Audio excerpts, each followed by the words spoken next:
ಏನಪ್ಪಾ ಇವಳು ಯಾರು? ಇವಳನ್ನ ಒಮ್ಮೆ ನೋಡೇ ಇಲ್ವಲ್ಲ. ಇದೇನಿದು? ಇವಳನ್ನ ನೋಡ್ತಾ ಇದ್ರೆ ನಮ್ಮ ಮನೆ ಹೊಸಗಳು ಅಂತ ಕಾಣುತ್ತೆ. ಇವಳೇನು ನಿಮ್ಮ ಜೊತೆ ಕೆಲಸ ಮಾಡೋಳ? ಇಲ್ಲ ಅತ್ತಿಗೆ, ಇವಳು ಈ ಮನೆಗೆ ಸೊಸೆಯಾಗಿ ಬಂದವಳು.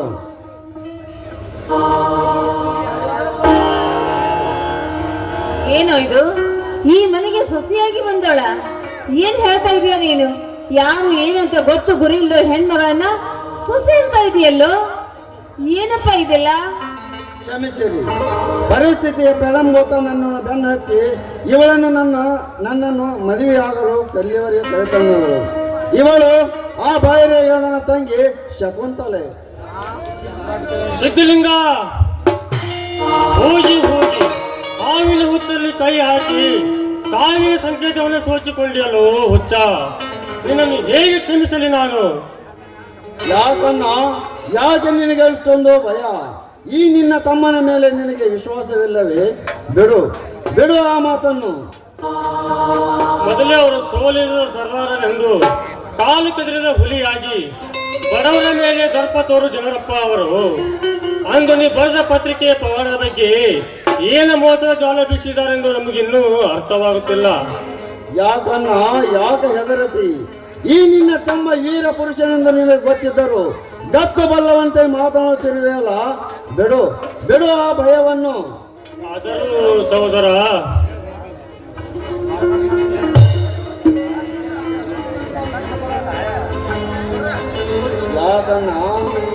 ಆದರೆ ಎಂಬ ಈ ನಿನ್ನ ಮಾತು ಏಕೆ? ಈ ನಿನ್ನ ತಮ್ಮನ ಮೇಲೆ ವಿಶ್ವಾಸವಿಲ್ಲವೇ? ಆ ರಾಮನ ಬಾಣಿಗೆ ಒಂದೇ ಗುರಿ ಇದ್ದಂತೆ ಈ ನಿನ್ನ ತಮ್ಮನ ಪೆನ್ನಿಗೆ ಒಂದೇ ಗುರಿ ಇದ್ದಂತೆ. ಆ ಗುರಿಯಿಂದಲೇ ನನ್ನ ಹೆತ್ತವರ ಕನಸನ್ನು ಇವಳಿಂದಲೇ ನನಸು ಮಾಡುತ್ತೇನೆ.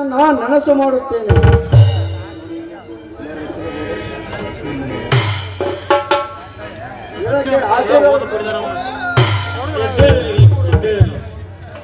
ಯುಗಕ್ಕೊಮ್ಮೆ ಹುಟ್ಟುವಾಗ ಯುಗ ಪುರುಷರಂತೆ ಚೆನ್ನಾಗಿ ಬಾಳಿರಿ. ಒಟ್ಟಿನಲ್ಲಿ ನೀವು ಚೆನ್ನಾಗಿದ್ದರೆ ಅಷ್ಟೇ ಸಾಕು ನನಗೆ. ನೋಡಪ್ಪ, ಆನೆಗೆ ಅಂಕುಶ ಹೇಗೋ, ಕತ್ತಲಿಗೆ ಬೆಳಕು ಹೇಗೋ, ಬೆಂಕಿಗೆ ನೀರು ಹೇಗೋ, ಹಾಗೆ ನಿನ್ನ ಪ್ರಬಲ ಶಕ್ತಿ ಈ ಸಮಾಜಕ್ಕೆ ಬೆಳಕಾಗಬೇಕು ಅಂತ ನನ್ನ ಆಸೆಯಪ್ಪ.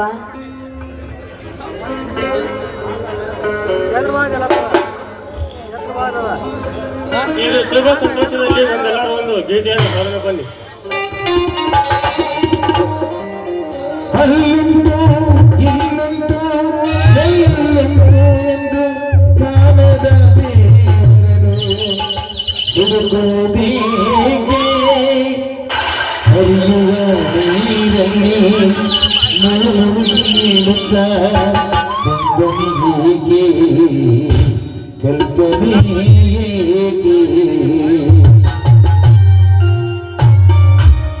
ಮನೆಗೆ ಮಂತ್ರಾಲಯ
ಬಂದಿರೋ ಕಳ್ಳ ಇನ್ಸ್ಪೆಕ್ಟರ್ ನಾನಾರು ಗೊತ್ತಿ ಸತ್ಯಾಶ್ರಯ ಸಂಪಾದಕ ಈ ಸಿದ್ಧಲಿಂಗ ಅರ್ಥಾತ್ ಅಂತ ಅದಮಾನ ಅಂತ ದೊರೆಗಳನ್ನು ನಿನಗೆ ಕೈವಶ ಮಾಡಲು ಕೊನೆ ತೊಟ್ಟ ಕಲಿಯುಗ ಪುರುಷ ನಾನು.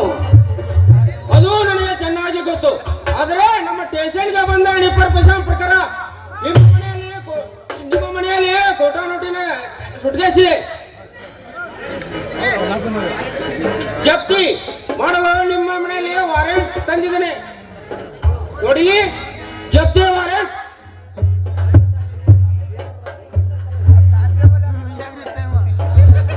ಇಲ್ಲ ಸಾಹೇಬರೇ, ನಾವಂತವರಲ್ಲ. ಬಿಸಿಲು ಮಳೆಯು ಗಾಳಿ ಅನ್ನದೆ ರೈತರಿಗೆ ಕೆಲಸ ಮಾಡುವರು ನಾವು. ನನ್ನ ತಮ್ಮ ಅಂತ ಕೆಲಸ ಮಾಡುವುದಿಲ್ಲ. ದಯವಿಟ್ಟು ಬಿಟ್ಟು ಬಿಡಿ ಅವನನ್ನು. ಅದನ್ನೆಲ್ಲವೂ ನೀವು ಕೋರ್ಟಿನಲ್ಲಿ ವಿಚಾರಿಸಬಹುದು.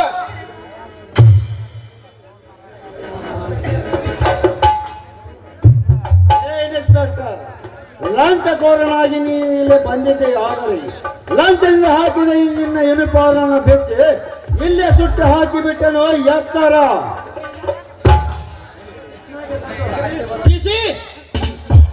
ಮನೆಯಲ್ಲಿ ಹುಡುಕೋ.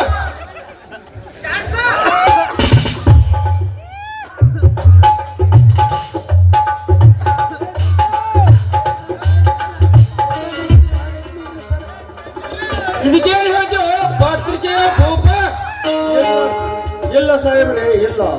ಇದರಲ್ಲೇನೋ ಮೋಸವಿದೆ ಅಣ್ಣ. ನಾನು ಈ ಮನೆಯ ಬರುವುದರೊಳಗಾಗಿ ಯಾರಾದರೂ ಬಂದು ಹೋಗಿದ್ದಾರೆ? ಇಲ್ಲಪ್ಪ, ನಾನು ಒಳಗಡೆ ಇದ್ದಾಗ ಯಾರು ಬಂದಿದ್ದನ್ನು ನೋಡೇನಿಲ್ಲ ಸರ್. ನನ್ನ ತಮ್ಮ ಅಂತವನಲ್ಲ. ದಯವಿಟ್ಟು ಬಿಟ್ಟು ಬಿಡಿ ಅವನು. ಇದರಲ್ಲಿ ಏನೋ ಮೋಸವಿದೆ. ಹೇ, ಕಾನೂನಿನ ಪ್ರಕಾರ ನಿಮ್ಮ ಮನೆಯಲ್ಲಿ ಕೋಟಾ ನೋಟಿನ ಸುಟ್ಕೇಸ್ ಸಿಕ್ಕಿದೆ. ನಿಮ್ಮನ್ನು ಅರೆಸ್ಟ್ ಮಾಡಲೇಬೇಕಾಗಿದೆ. ಸಾಹೇಬ್ರೆ, ಅಂತ ಹೇಸಿ ಕೆಲಸ ಮಾಡೋನು ನನ್ನ ಮೈದನ ಅಲ್ಲ. ಅವನು ಯಾವತ್ತೂ ಇಂಥ ತಪ್ಪು ಮಾಡೋನಲ್ಲ. ಕೈ ಮುಗಿತೀನಿ ಸಾಹೇಬ್ರೆ, ಅವನನ್ನ ಅರೆಸ್ಟ್ ಮಾಡಬೇಡಿ, ಬಿಟ್ಬಿಡಿ ಅವನನ್ನ. ಹೌದು ಸಾಹೇಬ್ರೆ, ಇದೀಗ ನನ್ನ ಬೈರೇಗೌಡನ ಮನೆಯಿಂದ ಮದುವೆಯಾಗಿ ಈಗ ತಾನೇ ಬಂದಿದ್ದೇವೆ. ಇದರಲ್ಲಿ ಯಾರದೋ ಮೋಸವಿದೆ. ನನ್ನ ಗಂಡ ತಪ್ಪು ಮಾಡೋನಲ್ಲ. ದಯವಿಟ್ಟು ವಿಚಾರ ಮಾಡಿ ಬಿಟ್ಟು ಬಿಡಿ ನಮ್ಮ ಯಜಮಾನ್ರ. ಪದೇ ಪದೇ ಹೇಳಲು ನನ್ನಲ್ಲಿ ಸಮಯವಿಲ್ಲ. ಬಿಡಿದಾರೇನು? ನೀವು ಬಿಡುವುದಿಲ್ಲ ಎಂದರೆ ನಾನು ಬದುಕುವುದಿಲ್ಲ ಸರ್. ದಯವಿಟ್ಟು ಬಿಟ್ಟು ಬಿಡಿ ಅವನನ್ನು. ಯಾಕನ್ನ ಯಾಕೆ ಅಳತಿ? ಈ ನಿನ್ನ ತಮ್ಮನು ನಿಜವಾಗಿ ಕಳ್ಳನಿಂದ ಅಳತೀಯ? ಬಿಡು, ನಾನೇನು ಕಳ್ಳತನವನ್ನು ಮಾಡಿಲ್ಲ, ಸುಳ್ಳತನವನ್ನು ಹೇಳಿಲ್ಲ. ಈ ಇನ್ಸ್ಪೆಕ್ಟರ್ ನೇತಿ ಆ ಬ್ರಹ್ಮನಿಂದಲೂ ನನಗೆ ಅಂಜಿಕೆ ಇಲ್ಲ. ಅರೆಸ್ಟ್ ಮಾಡೋ ಸಿದ್ಲಿಂಗನ ನ್ಯಾಯ ಎಲ್ಲಿದೆ? ನ್ಯಾಯ ಎಲ್ಲಿದೆ? ಎಲ್ಲಿದೆಯೋ ನ್ಯಾಯ? ಅಲ್ಲ, ಎಲ್ಲಿದೆಯೋ ನ್ಯಾಯ? ನ್ಯಾಯವಿರುವುದೇ ಅನ್ಯಾಯ. ನ್ಯಾಯ ಎಲ್ಲಿದೆ? ನ್ಯಾಯ ಎಲ್ಲಿದೆ? ಎಲ್ಲಿದೆಯೋ ನ್ಯಾಯ? ಅನ್ನ ಎಲ್ಲಿದೆಯೋ ನ್ಯಾಯ?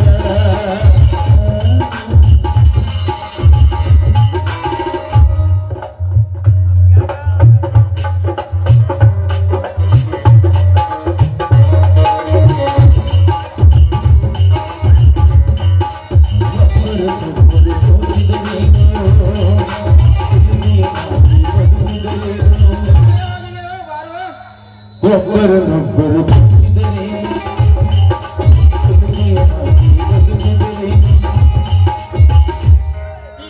ಸಮಯವಾಗಿದೆ ನಡೆ. ಒಬ್ಬರನ್ನೊಬ್ಬರು ಮುಚ್ಚಿದರೆ ಮೈದನ ಸಾಹೇಬ್ರೆ, ಅಮ್ಮ ತ್ರಿಲೋಕ ಮಾತೆ, ನನ್ನ ತಮ್ಮನ ಮೇಲೆ ಕರುಣೆ ಬಾರದೆ ನಿನಗೆ. ಯುಗ ಪುರುಷನಾಗಿ ನಿನ್ನ ಮನೆಯಲ್ಲಿ ನಿನ್ನ ತಮ್ಮ ಹುಟ್ಟಿ ಬರುತ್ತಿದ್ದಾನೆಂದು ಹೇಳಿದ್ದ ಮಾತು ಸುಳ್ಳ ಆಯ್ತಿ. ನನ್ನ ತಮ್ಮ ಮೋಸಗಾರನೇ. ನಮ್ಮ ತಮ್ಮ ಸುಳ್ಳು ಹೇಳಿ ತಂದಿದ್ದಾನೆ. ತಾಯಿ,